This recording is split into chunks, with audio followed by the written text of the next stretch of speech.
Episode की शुरुआत वहीं से होती है जहाँ पर पिछला एपिसोड खत्म हुआ था। फांग को लगता है कि शाओची उसे किस करने के लिए आ रही है और वो अपनी आंखें बंद कर लेता है, लेकिन शाओची तो वहाँ से खाली कप उठाकर जाने लगती है, जो देखकर बेचारे फांग को तो कुछ भी समझ नहीं आता कि ये क्या हो रहा है। फिर वो अपने कैबिन से बाहर आता है तो शाओची उसे आज होने वाली मीटिंग की डॉक्यूमेंट्स देती है और जाने लगती है। फांग उसे रोककर बोलता है कि शाओची क्या तुम्हें मुझसे कुछ नहीं कहना? तो शाओची उसे थोड़े और डॉक्यूमेंट्स देती है और बोलती है कि आपने ये मुझसे मांगे थे। ये बोलकर यहाँ से चली जाती है। अब बेचारा फांग अपने कैबिन में खड़े होकर शाओची के बारे में ही सोचने लगता है कि वो उसके साथ ऐसा क्यों बिहेव कर रही है। तभी वहाँ पर हान आता है तो फांग उसे बताता है कि मेरा एक मेल फ्रेंड है जिसे एक लड़की ने किस किया, लेकिन किस करने के बाद वो उसे इग्नोर किए जा रही है और अब मेरे फ्रेंड को कुछ भी समझ नहीं आ रहा कि वो क्या करे। हान उसकी बात उसे समझ जाता है कि वो अपनी और शाओची की बात कर रहा है और वो ये भी समझ जाता है कि ये फांग की पहली किस थी। फिर वो उसे बोलने लगता है कि आजकल के टाइम में किस करना तो बहुत ही नॉर्मल बात है और मेरे हिसाब से अगर किसी लड़की ने ऐसा किया है तो वो आपकी फ्रेंड को पाने की पूरी कोशिश कर रही है और अगर आपका फ्रेंड भी उसे पसंद करता है तो उसे जाकर सीधा अप्रोच कर देना चाहिए। फिर हम शाओची को उसके डेस्क पर देखते हैं जहाँ वो मिस चाय के कहने पर फांग को पूरी तरीके से इग्नोर कर रही थी। तभी हान आकर उसके पास बोलता है कि तुम मिस्टर फांग के साथ ऐसा क्यों करती हो, लेकिन तुम जो कुछ भी कर रही हो वो एकदम सही है, लेकिन इसमें ना थोड़े फिजिकल कांटेक्ट की कमी है। यहाँ वो उसे लड़कियों के थोड़े एक्शंस बताने लगता है, जैसे कि आंखें घुमाना और अपने बालों को बार बार पीछे फेंकना, और वो उसे इन ट्रिक्स को फांग के सामने यूज करने के लिए बोलता है। तभी शाओची को फांग बुला लेता है। जब शाओची उसके पास जाती है तो वो उसे बोलता है कि आज मैं तुम्हें फ्राइड चिकन खिलाने के लिए लेकर जाऊंगा। फ्राइड चिकन का नाम सुनते ही तो शाओची काफी एक्साइटेड हो जाती है, लेकिन तभी उसे याद आता है कि वो तो फांग को इग्नोर कर रही है, इसलिए वो उसे बोल देती है कि मैं तो फ्राइड चिकन खा खा के बोर हो गई हूँ। फांग बोलता है पर कल तक तो तुम्हें फ्राइड चिकन बहुत ही पसंद था और क्या तुम रोज रोज ऐसे अपना टेस्ट चेंज करती रहती हो? शाओची बोलती है कि भला इससे तुम्हें क्या प्रॉब्लम है, मैं कुछ भी खाऊं और वैसे भी मेरे काफी सारे फेवरेट फूड हैं।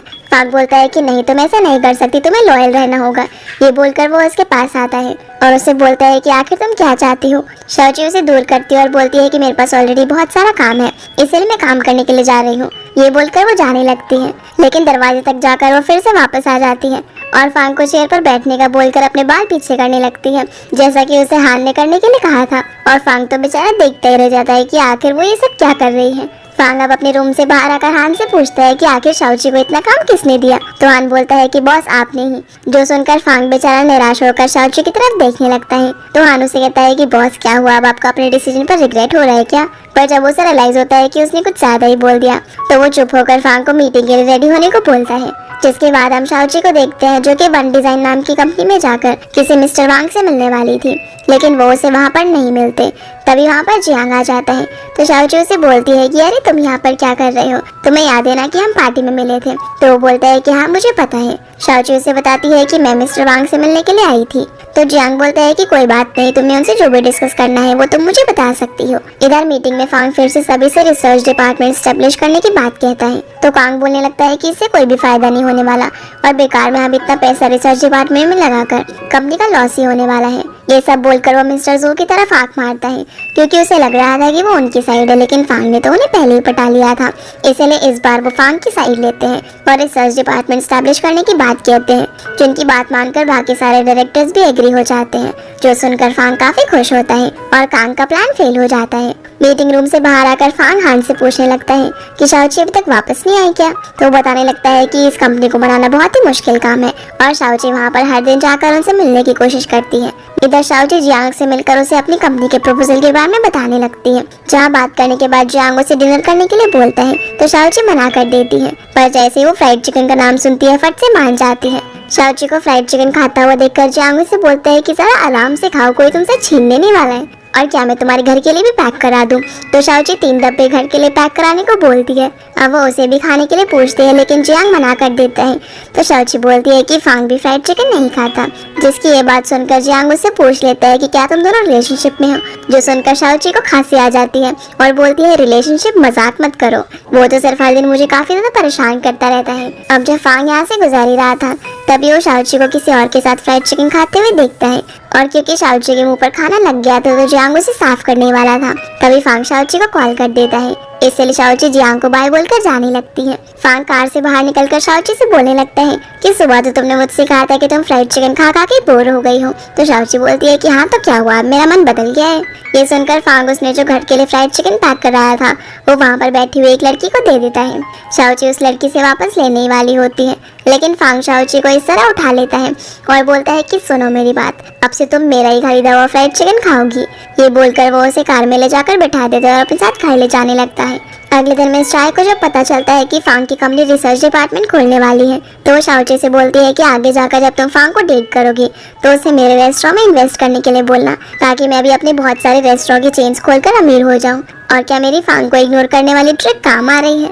तो शाओची बोलती है कि नहीं, ऐसा कुछ भी नहीं है, बल्कि वो तो और भी ज़्यादा मुझसे गुस्सा हो गया है और आप अमीर बनने के लिए फांग का इंतजार बिल्कुल मत करना, वरना आप तो बैंक करप्ट हो जाओगी। जो सुनकर मिस चाय बोलती है कि अरे अमीर बनना इतना मुश्किल काम क्यों है।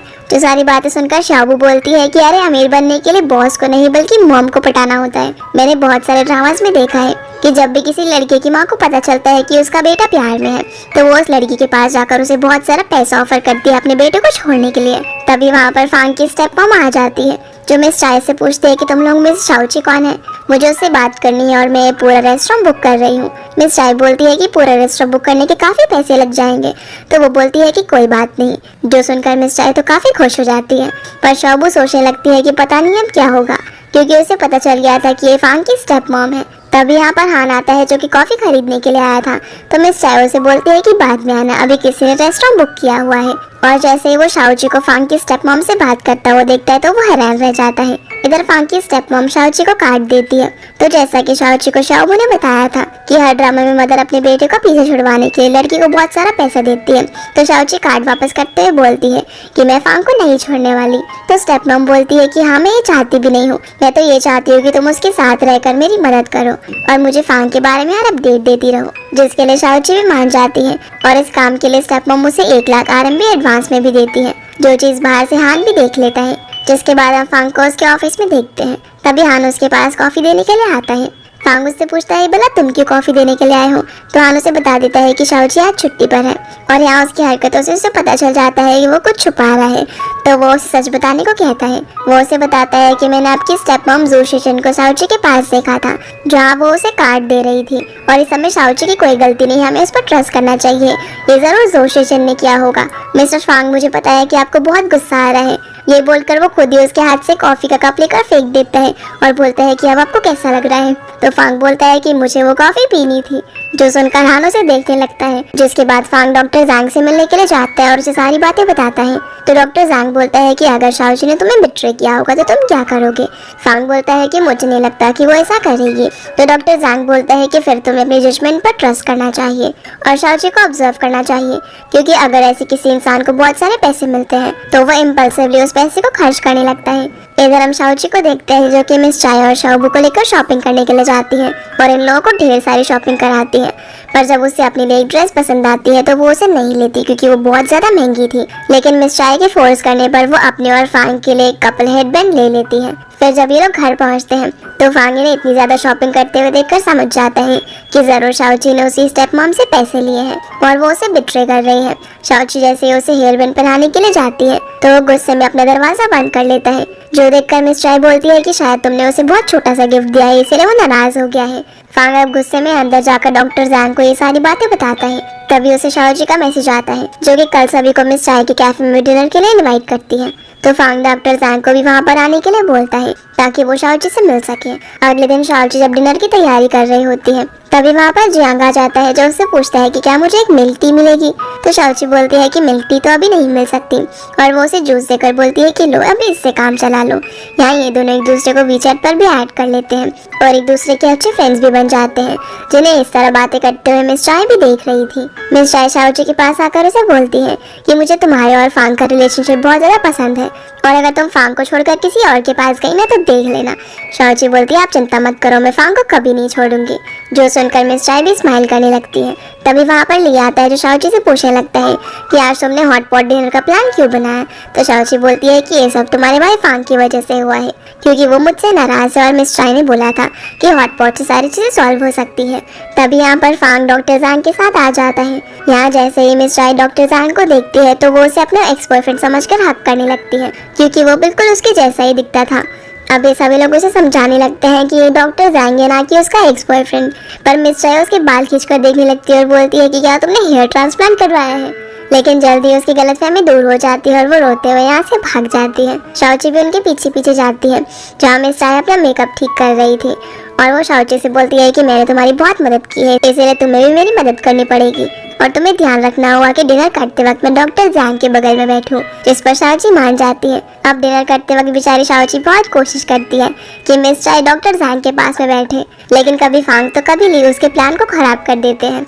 लेकिन वो किसी तरह से मिस चाय को डॉक्टर ज़ैंग के पास में बैठा ही देती है। खाने को देखकर डॉक्टर ज़ैंग फांग को मैसेज करते हैं कि अगर शाओची को पैसे मिले होते तो वो हमें बहुत ही बढ़िया सा खाना खिलाती, ना कि नॉर्मल सा। उसी वक्त शाओची काफी महंगा सा खाना लेकर आ जाती है, जो देखकर फांग गुस्से में ड्रिंक लेने के बहाने उठकर वहां से चला जाता है। तो शाओची भी उसके पीछे पीछे जाती है और बोलती है कि भला तुम अब भी मुझसे क्यों नाराज हो। अब वो उसके सर पे जबरदस्ती हेडबैंड पहना देती है और उसे वो कार्ड देकर बोलती है कि ये मुझे सोशेशन ने दिया था, जिसमें 1 लाख RMB थे, लेकिन अब 50,000 RMB बचे हैं क्योंकि इससे हमने शॉपिंग कर ली और ये सारा खाना खरीदा और ये बचे हुए पैसे तुम्हारे रिसर्च डिपार्टमेंट के लिए। यहाँ वो उसे ये भी बता देती है कि जोशेशन चाहती थी कि मैं उसे तुम्हारी हर चीज़ रिपोर्ट करूँ। फांग बोलता है तो क्या तुम मुझे सारी चीज़ें बता रही हो। तो शाओची बोलती है कि और क्या, मैं जोशेशन को भला कैसे ट्रस्ट कर सकती हूँ। ये बोलकर वो वाइन लेकर यहाँ से चली जाती है और फांग काफ़ी खुश हो जाता है। तभी यहाँ पर मिस चाय आकर फांग को बताने लगती है कि वैसे तो शाओची ने हमारे लिए कल काफ़ी सारी चीज़ें खरीदी, पर उसे जो ड्रेस पसंद आ रही थी वो उसने अपने लिए नहीं खरीदी। आजकल उसके जैसी इनोसेंट लड़कियाँ बहुत ही कम होती हैं, इसलिए प्लीज़ उसका अच्छे से ख्याल रखो। जिसके बाद ही सभी लोग साथ में बैठकर डिनर करने लगते हैं, जहाँ शाओबू भी ड्रिंक कर लेती है क्योंकि उसे लग रहा था कि रोबोट्स पर वाइन का कोई असर नहीं होगा। इधर हम कांग और उसकी बहन को आपस में बातें करता हुआ देखते हैं, जहाँ वो बता रही होती है कि शाओची को मैंने फांग के बारे में रिपोर्ट करने के लिए कहा था, लेकिन उसने मुझे देखो क्या इन्फॉर्मेशन भेजी है कि फांग 8:30 बजे मेरे साथ डिनर करने के लिए आया। उसने क्या क्या खाया और उसे सी फूड पसंद नहीं है, लगता है कि मेरे पैसे डूब गए हैं। तो कांग बोलता है कि शाओची ने मुझे भी 1000 RMB का चूना लगाया था। इधर डिनर के बाद डॉक्टर ज़ैंग फांग को बोलने लगता है कि मुझे नहीं लगता कि शाओची इंसान है। जरा देखो तो इसे ये लड़की कितनी स्वीट और इनोसेंट है, ये बिल्कुल भी सेल्फिश नहीं है और तुमसे बहुत ज़्यादा प्यार करती है और अभी तुम्हें डिसाइड करना है कि तुम मुझसे प्यार करते हो या फिर नहीं। ये बोलकर वो यहाँ से चला जाता है। इसके बाद हम शाओबू को देखते हैं, जहाँ ड्रिंक करने की वजह से फिर से उसके सिस्टम में खराबी आ गई थी। तो शाओची उसे चुपचाप सीधा चलने को बोलती है, जिसे यहाँ से जाता हुआ देखकर ली भी उसके पीछे पीछे जाता है। फांग फिर शाओची को अपने पास बुलाता है और बोलता है कि चलो मैं तुम्हें मॉल लेकर चलता हूँ, जिससे शाओची काफी खुश हो जाती है। लेकिन फिर वो बोलती है कि मॉल तो बंद हो गया होगा। अब फांग उसे मॉल लेकर जाता है, जो कि सच में बंद हो गया था। पर जैसे ही फांग क्लैप करता है तो वहाँ की सारी लाइट्स अपने आप ही ऑन हो जाती है, जो देखकर शाओची उससे काफी इम्प्रेस हो जाती है। फांग उसे बताता है कि हमारी कंपनी का ही मॉल है, तुम जब चाहो यहाँ पर आ सकती हो। फांग अब यहाँ पर उसे काफी सारी शॉपिंग कराता है और वो ड्रेस भी दिलवाता है, जो कि उसे बहुत ज्यादा पसंद आई थी। दूसरी तरफ हम शाओबू और ली को देखते हैं, जो कि ड्रंक हालत में चलते जा रहे थे।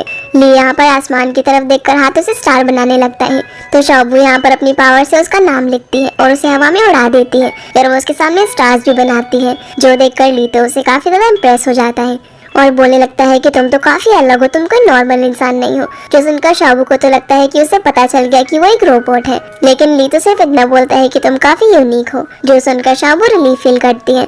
अब वो उसे किस करने के लिए उसकी तरफ बढ़ने लगता है, लेकिन शाओबू उसे रोक देती है। उसी वक्त वहाँ पर ली की मॉम आ जाती है, जिसे देखकर ली को लगने लगता है कि शायद वो कोई सपना देख रहा है। लेकिन जब वो पास जाता है तो उसे रियलाइज हो जाता है कि ये सच में उसकी मॉम है। जो जानकर वो पहले तो थोड़ा डर जाता है, पर फिर अपनी मॉम को बोलता है कि सरप्राइज देखो मैं आ गया। पर उसकी मॉम उसे डांट कर घर की तरफ ले जाने लगती है। शाओबू उन्हें रोकती है और बोलती है कि रुको, तुम इसे जबरदस्ती नहीं ले जा सकती। ली एक अडल्ट है और वो अपनी मर्जी से जहाँ भी चाहे रह सकता है। उसकी मॉम बोलती है कि भला तुम कौन हो। तो शाओबू कहती है कि मैं ली की गर्लफ्रेंड हूँ। तभी उसकी मॉम को याद आता है कि इस लड़की को तो मैंने वीडियो कॉल पर भी देखा था और उसे लगता है कि ली शायद इसी के लिए वापस आया है। अब वो फांग को खींच कर ले जाने की बहुत कोशिश करती है, लेकिन शाओबू उसे ले जाने नहीं देती। तो वो अपने बैग से निकाल कर उसे चेक बुक देती है। वो बोलती है कि तुम्हें जितना भी पैसा चाहिए ले लो, लेकिन अब मेरे बेटे से दूर रहना। तो शाओबू कहती है वैसे कितना पैसा है तुम्हारे पास, और मुझे शाओची से ना थोड़ा ज्यादा चाहिए।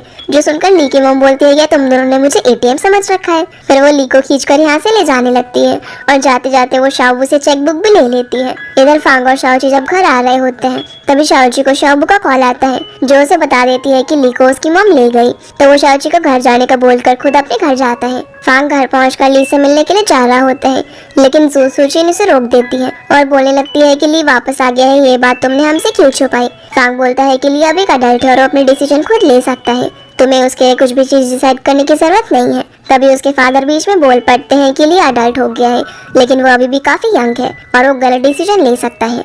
जैसे कि तुम भी कंपनी के मेकअप डिपार्टमेंट में काफी पैसा लगा रहे हो और तुमने रिसर्च डिपार्टमेंट भी सेटअप किया है, क्या होगा अगर ये सारा पैसा डूब जाए और तुम रिग्रेट करो तो। फांग बोलता है कि आपको पता है कि आपने मेकअप लाइन किसके लिए सेटअप किया था और आपको पता भी है कल कौन सा दिन है, पर शायद आपको इस चीज से कोई फर्क नहीं पड़ता। ये बोलकर वो यहाँ से चला जाता है और यहाँ में पता चलता है कि असल में कल फांग की मॉम की डेथ एनिवर्सरी है, जिसके बारे में उसके फादर को याद होता है, लेकिन वो उसे बताते नहीं। अगले दिन शाओची फांग के घर का दरवाजा नॉक करती है, पर वो दरवाजा नहीं खोलता, इसलिए वो हान को कॉल करके उसके बारे में पूछती है। तो हान उसे बता देता है कि आज फांग की मॉम की डेथ एनिवर्सरी है और आज के दिन वो किसी से भी नहीं मिलता।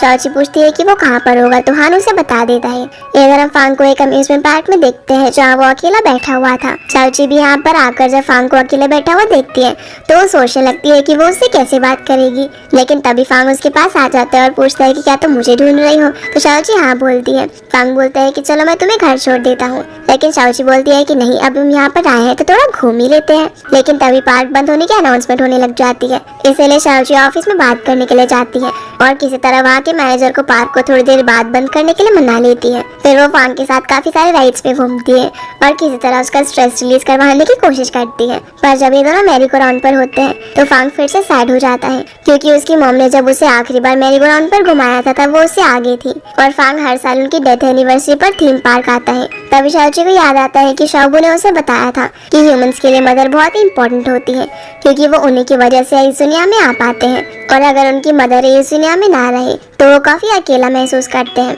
जो बात याद करके शाओची भी अपने जादू से फांग के पास पहुंच जाती है और उसे बोलने लगती है कि तुम कभी भी खुद को अकेला महसूस मत करना, मैं हमेशा तुम्हारे साथ हूँ। ये सब बोलकर वो उसे स्माइल करने के लिए कहती है, तो फांग भी स्माइल करने लगता है और शाओची को देखता रहता है, जिसके बाद ये दोनों और ज्यादा मस्ती करते हैं। कभी दोनों टाइटैनिक के हीरो हीरोइन की तरह एक्ट करते हैं, कभी रोबोट्स की तरह, तो कभी एंशिएंट एरा में पहुंच जाते हैं। और जब ये दोनों किस करने ही वाले थे तभी एक बच्चा आकर इन दोनों को इंटरप्ट कर देता है और क्योंकि अब फांग शाओची के ऊपर ही सो गया था इसलिए वो उसे अपने घर लेकर चली जाती है। अगली सुबह जब फांग की आंख खुलती है तो वो खुद को शाओची के घर में पाता है, जहाँ वो देखता है कि शाओची ने उसके साथ काफी सारे मोमेंट्स की फोटोज लगाई हुई थी, जिन्हें जब वो देख ही रहा था तभी वहाँ पर शाओची आ जाती है और उसके हाथ से फोटो लेकर बोलती है कि ब्रेकफास्ट बाहर रेडी है। शाओची ने उस फोटो के पीछे लिखा हुआ था कि कब कब उसने हॉर्मोन्स कलेक्ट किए हैं, पर फांग को इन फोटोज को देखकर लग रहा था कि शाओची तो उसे कितने पहले से लाइक करती है। बाहर हान भी उसे ऑफिस ले जाने के लिए आया हुआ था। अब जब फांग ब्रेकफास्ट करने के लिए बैठता है तो मिस चाय बोल देती है कि ये सारा ब्रेकफास्ट तुम्हारे लिए शाओची ने बनाया है, वो भी सुबह सुबह उठकर, जबकि ये सब मिस चाय ने बनाया था।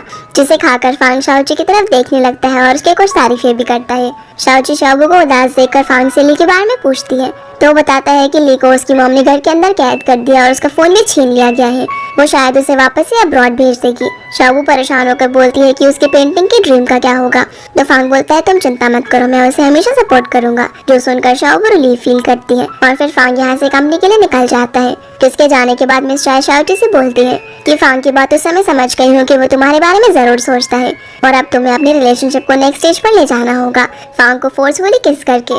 जो सुनकर शाओची बहुत ज्यादा शर्मा जाती है। इधर हम फांग को ऑफिस में देखते हैं जहाँ आज वो ड्रीमी फ्रेग्रेंस का टेस्ट करते हैं, लेकिन उसकी फ्रेग्रेंस कुछ ज्यादा स्ट्रॉन्ग नहीं थी और वो मार्केट में अवेलेबल बाकी प्रोडक्ट्स की तरह ही स्मेल कर रहा था, इसलिए इस तरीके से वो उसे मार्केट में लॉन्च नहीं कर सकते थे। तो फांग उन्हें दोबारा से रिसर्च करने के लिए बोलता है। दूसरी तरफ हम ली को देखते हैं जिसकी मोमोज के लिए ब्रेकफास्ट लेकर आती है। तो ली बोलता है कि जब तक आप मुझे घर से बाहर नहीं जाने दोगे मैं खाना नहीं खाऊंगा और भूख हड़ताल करूंगा। उसकी मॉम बोलती है बेटा जल्दी से यूएस जाकर MBA कर लो और वापस आकर कंपनी में फांग की जगह ले लो तो सब कुछ ठीक हो जाएगा। ली बोलता है आपके लिए तो मैं सिर्फ एक पपेट हूँ और आप ये सब मेरे लिए नहीं बल्कि खुद के लिए कर रही हो।